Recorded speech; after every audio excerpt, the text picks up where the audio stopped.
Toyota ഫോർച്യൂണറിന് ഒരു പ്രത്യേകത ഉണ്ട്. വണ്ടി കാണാൻ നല്ല എടുപ്പാണ്, പ്രത്യേകിച്ച് വർക്കൊന്നും ചെയ്യേണ്ട ആവശ്യമില്ല. ഈ കിടക്കുന്ന വണ്ടി നോക്കി സ്റ്റോക്ക് വണ്ടിയാണ്, ഒരു മാപ്പ് മാത്രമേ വന്നിട്ടുള്ളൂ, വിഷ്വലി യാതൊരു ചേഞ്ചസും വരുത്തിയിട്ടില്ല. എന്തൊരു എടുപ്പാന്ന് നോക്കിയാൽ കാണാൻ. പക്ഷേ കുറച്ച് വർക്കും കൂടി ചെയ്ത് കഴിഞ്ഞാണ്ടല്ലോ സംഭവം നെക്സ്റ്റ് ലെവലാവും. ഈ കിടക്കുന്നതാണ് അതിനൊരു എക്സാമ്പിൾ. അത്യാവശ്യം നല്ലപോലെ വർക്ക് ചെയ്തിട്ടുള്ള വാഹനം അത്. ഇതിൽ എന്തൊക്കെ ചേഞ്ചസ് വന്നിട്ടുള്ള നമുക്ക് നോക്കി നോക്കാം.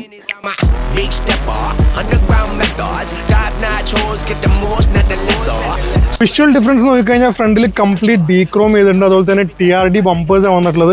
സെയിം TRD കിറ്റ് നമുക്ക് ബാക്കിലും വരുന്നുണ്ട്. TRD സ്പോയിലറും ചെയ്തിട്ടുണ്ട്. അത് മാത്രമല്ല ഒരു ലാൻഡ് ക്രൂസർ സ്റ്റൈൽ ടെയിൽ ലൈറ്റും നമുക്ക് ഈ ഒരു മോഡലിൽ അപ്ഗ്രേഡ് ചെയ്തിട്ടുണ്ട്. വീൽസ് നോക്കിക്കഴിഞ്ഞാൽ ഫ്യൂവലിൻ്റെ ഓഫ് റോഡ് റിംസ് നമുക്ക് ഇവിടെ കാണാൻ പറ്റും. അതുപോലെ ടയേഴ്സ് മാക്സിസിൻ്റെ ബ്രാവോ 980 സീരീസിൽ വരുന്ന ഓൾ ടെറൈൻ ടയേഴ്സാണ്. ഇനി ഒരു ഹൈറ്റ് ഡിഫറൻസ് കണ്ടില്ലേ, അയൺമാൻ്റെ 2-inch ലിഫ്റ്റ് കിറ്റാണ് വന്നിട്ടുള്ളത്. സസ്പെൻഷനും കോയിൽ സ്പ്രിങ്സും വന്നിട്ടുണ്ട്. അത് മാത്രമല്ല സ്റ്റെബിലിറ്റിക്ക് വേണ്ടിയിട്ട് ഡോബിൻസൺസിൻ്റെ ബോൾ ജോയിൻസും അപ്പർ ആമും കൊടുത്തിട്ടുണ്ട്. നല്ല പെർഫെക്റ്റ് ബിൽഡാട്ടോ. ഡോബിൻസൺസിൻ്റെ അപ്പർ ആം ഇട്ടിരിക്കുന്നത് എന്തിനാണെന്ന് വെച്ചാൽ ഏത് അൺഈവൻ സർഫേസിൽ നിന്ന് എത്ര സ്പീഡിൽ പോയാലും സസ്പെൻഷൻ്റെ ജോമെട്രി മാറില്ല. നിങ്ങൾക്ക് കംപ്ലീറ്റ് സ്റ്റെബിലിറ്റി, കംപ്ലീറ്റ് ഹാൻഡ്ലിംഗ് നിങ്ങൾക്ക് കിട്ടും. അതിന് വേണ്ടിയിട്ടാണ് ആ ഒരു മോഡ് വന്നിട്ടുള്ളത്. അതുപോലെ തന്നെ അപ്ഗ്രേഡഡ് ബോൾ ജോയിൻസ് ഡോബിൻസൺസിൻ്റെ ചെയ്തത് എന്തിനാണെന്ന് വെച്ചാൽ ബോൾ ജോയിൻസിലുള്ള സ്ട്രെസ് കുറയ്ക്കാനും അതിൻ്റെ ഫെയിലർ ആവാനുള്ള ചാൻസസ് കുറയ്ക്കാനും വേണ്ടിയിട്ടാണ്.